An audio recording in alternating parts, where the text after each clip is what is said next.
কলকাতা পুরসভার অধিবেশন নিয়ে সংঘাত, এফআইআর দায়ের পুরসভার। আজ বৈশানর চট্টোপাধ্যায়কে তলব করা হয়েছে।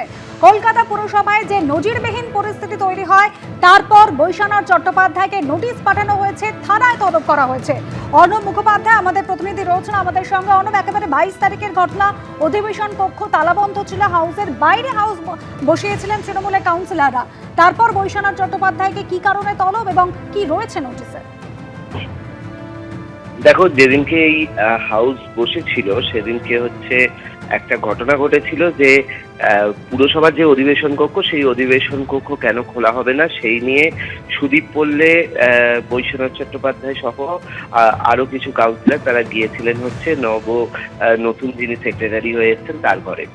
এবং যেটা অভিযোগ করে বিজেপি পরবর্তী সময় যে এই সেক্রেটারির ঘরে গিয়ে তারা গন্ডগোল করেছেন এবং তারা রীতিমতো চেঁচামেচি করেছেন, এটা বিজেপির অভিযোগ ছিল। এবং সেদিনই সজল ঘোষ জানান যে তারা সেক্রেটারিকে বলেছেন যে এই বিষয়ে আপনাকে থানায় অভিযোগ করতে হবে। গতকাল স্মিতা পান্ডে, পুর কমিশনার, তিনি জানিয়েছেন এ ব্যাপারে নিউ মার্কেট থানায় একটা অভিযোগ দায়ের হয়েছে এবং সরকারি কর্মী তাকে কাজে বাধা দান ইত্যাদির ক্ষেত্রে একটা থানায় অভিযোগ দায়ের হয়েছে। এবং বৈশানর চট্টোপাধ্যায় জানিয়েছেন যে তিনি একটি নোটিশ পেয়েছেন এবং সেই নোটিশ অনুযায়ী তাকে দেখা করতে বলা হয়েছে নিউ মার্কেট থানায়। নোটিশটি রয়েছে 22 তারিখের ডেটে এবং তার থেকে 3 দিনের সময়সীমা দেওয়া হয়েছিল যে 3 দিনের মধ্যে নিউ মার্কেট থানায় দেখা করতে হবে। এবার সেই অনুযায়ী আজকেই বৈশানর চট্টোপাধ্যায়ের দেখা করার কথা।